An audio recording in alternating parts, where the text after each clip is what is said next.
श्री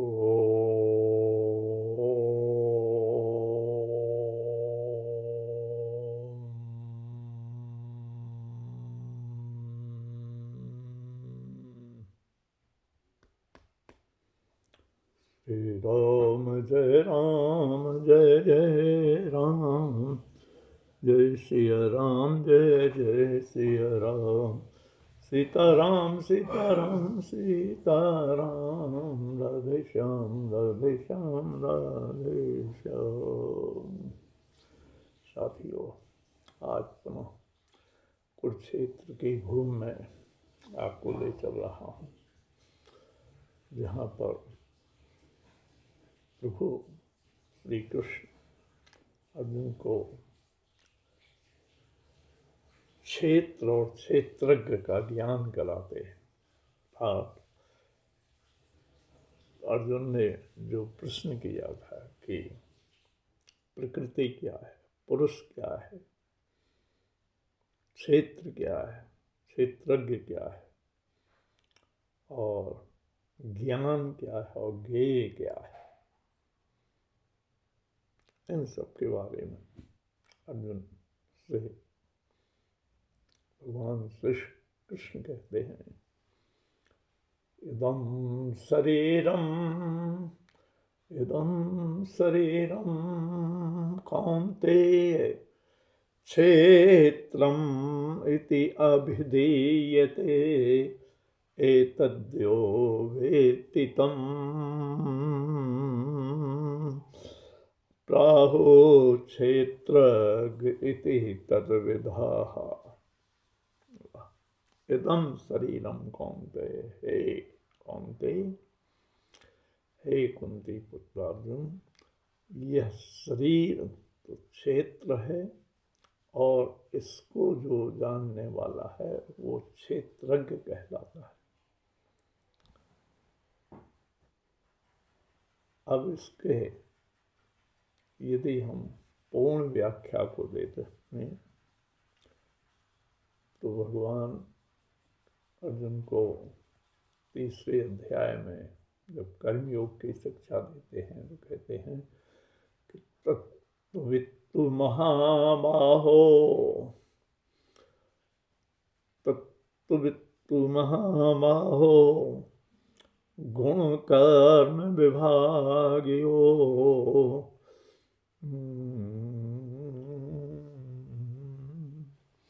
गुणा गुणेषु वर्तन्ते इति मत्वा न सज्जते।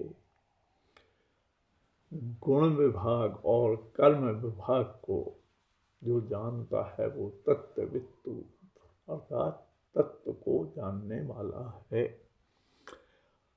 और गुणा गुणेषु वर्तन्ते, क्योंकि प्रकृति के जो गुण हैं वो सब गुणों में ही वर्तते हैं। गुण क्या है प्रकृति के? सत रजतम, और ये उन्हीं में घूमता रहता है मनुष्य, ये शरीर। लेकिन इनसे ऊपर उठना ही तत्व को जानना है। भगवान इन सब से परे हैं, इसलिए वो पूर्ण पुरुष परमात्मा कहलाते। अब ये यहाँ कहते हैं इदं शरीरम, ये जो शरीर है ये क्षेत्र है, लेकिन इसको जानने वाला क्षेत्रज्ञ कहलाता है। हम यह जानते हैं कि ये जो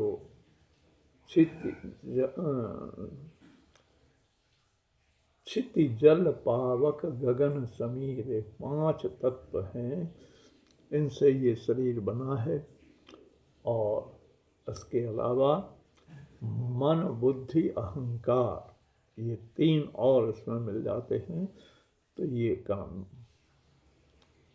गुण विभाग 8, और इनसे परे जो है हमारी जो 10 इंद्रियां हैं और इंद्रियों के जो विषय हैं, ज्ञानेंद्रियों के जो विषय हैं वो 15 हो जाते हैं। तो 15 और 8 23, ये सब मिलके एक शरीर बनता है, इसको हम पिंड कहते हैं। और ये संपूर्ण ब्रह्मांड भी इसी के अंतर्गत आता है, इन तत्वों से बना हुआ है। तो अब ये क्षेत्र अर्थात ये प्रकृति है, और जब इसमें पुरुष, ये इंद्रियां जो हमारी हैं, पंच ज्ञानेंद्रियां, पंच कर्मेंद्रियां और ज्ञानेंद्रियों के विषय, इनका संयोग होता है तो ये चेतन तत्व बन जाता है।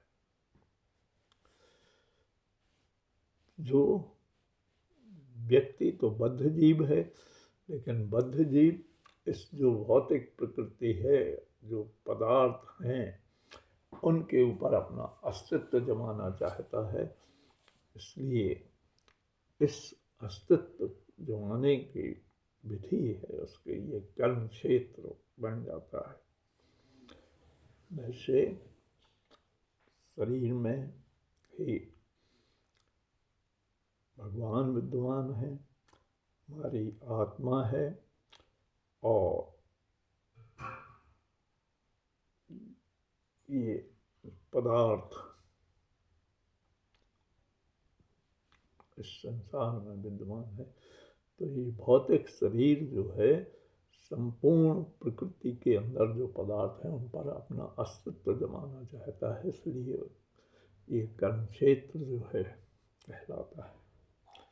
ये बद्ध जीव जो है अपना अस्तित्व इन भौतिक पदार्थों के ऊपर जमाना चाहता है। लेकिन भगवान क्या है, ये जो हमारी आत्मा है, आत्मा से परे परमात्मा है, अर्थात परमात्मा संपूर्ण जीवों के अंदर व्याप्त है, और ये आत्मा हमारी स्वयं की अपनी आत्मा है। लेकिन आत्मा के ऊपर भी परमात्मा का नियंत्रण है। इसलिए क्षेत्र और क्षेत्रज्ञ को हम अच्छी तरह से जान लें कि जब तक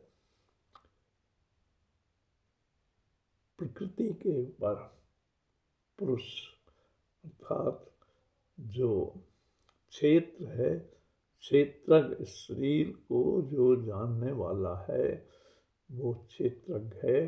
दोनों के संयोग से ही ये संसार का निर्माण होता है। चेतन तत्व की जो व्याख्या है कि जब परमात्मा चेतन तत्व को इसमें डाल देता है, तब ये शरीर कर्म क्षेत्र के लिए प्रवृत्त हो जाता है। लेकिन यदि हम तत्व को नहीं जानते, अर्थात कि परमात्मा ही सब कुछ है, परमात्मा ही शरीर का नियंत्रण करता है और संसार का नियंत्रण करता है, इसलिए हमें उस तत्व को जानना चाहिए। और गुणा गुणेषु वर्तन्ते, अर्थात ये गुण ही गुणों में वर्तते हैं, इसलिए हम गुणों से परे होकर अपने अस्तित्व को जाने। यदि हम इन्हीं के अंदर आबद्ध रहे,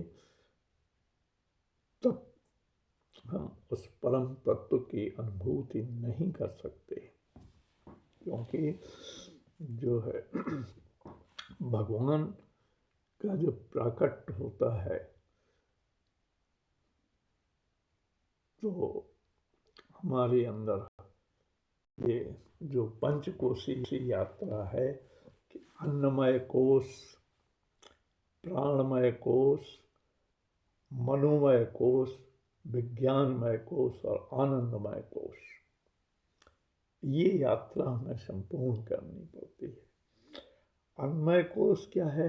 हमारे अस्तित्व को बनाए रखने के लिए हमें अन्न पर निर्भर रहना पड़ता है, और जब हम इसको जान लेते हैं कि हमारा अस्तित्व है, तो हम धीरे धीरे उस सत्य की ओर जो है गमन करते हैं। और सत्य क्या है? प्राणमय कोश। इस सत्य की ओर प्राणमय अपने प्राणों को अर्थात ये जो कोश है, शरीर को बनाए रखने के लिए हमें प्राणों को अर्थात प्राणवायु को जो है हमें साधना पड़ता है। और जब प्राणवायु हमारे अंदर और बाहर के जो है शुद्ध वायु अंदर जाती है और अंदर की अशुद्ध वायु बाहर जाने लगती है, तो ये प्राणमय कोश प्राणायाम के द्वारा हम इसकी सिद्धि करते हैं। तब थोड़ा थोड़ा हम सत्य की अनुभूति की ओर पहुँचते हैं, और मनोमय कोश में हम परम सत्य का अनुभव करने लगते हैं। ये परम सत्य की अनुभूति जब हमें होती है, तो हम शरीर की जो हमारी उच्चतर अवस्थाएं हैं अर्थात विज्ञानमय कोश की ओर जो है गमन कर जाते हैं। और ये विज्ञानमय कोश हमें संपूर्ण शरीर और ब्रह्मांड इसका अनुभव कराता है। जब विज्ञानमय कोश को हम अनुभव करने लगते हैं, तब हमें अंत में आनंदमय कोश की अनुभूति होती है। अर्थात क्रिया और प्रतिक्रिया के अनुरूप हम परम आनंद की स्थिति में प्राप्त होते हैं। अर्थात उस परम तत्व को, उस भगवान को, उस विज्ञान के द्वारा हम जानने लगते हैं। ज्ञान विज्ञान योग में जो है हम पूर्ण सक्षम हो जाते हैं और उस परम तत्व की अनुभूति आनंदमय कोश में करते हैं। तो बड़ा क्लिष्ट है, लेकिन धीरे धीरे यदि हम अनुभव करें तो क्षेत्र और क्षेत्रज्ञ ही सब कुछ है। अर्थात प्रकृति और पुरुष का जब संबंध होता है, तो हमारे ये संपूर्ण संसार की सृष्टि होती है। जय श्री कृष्ण, जय श्री कृष्ण।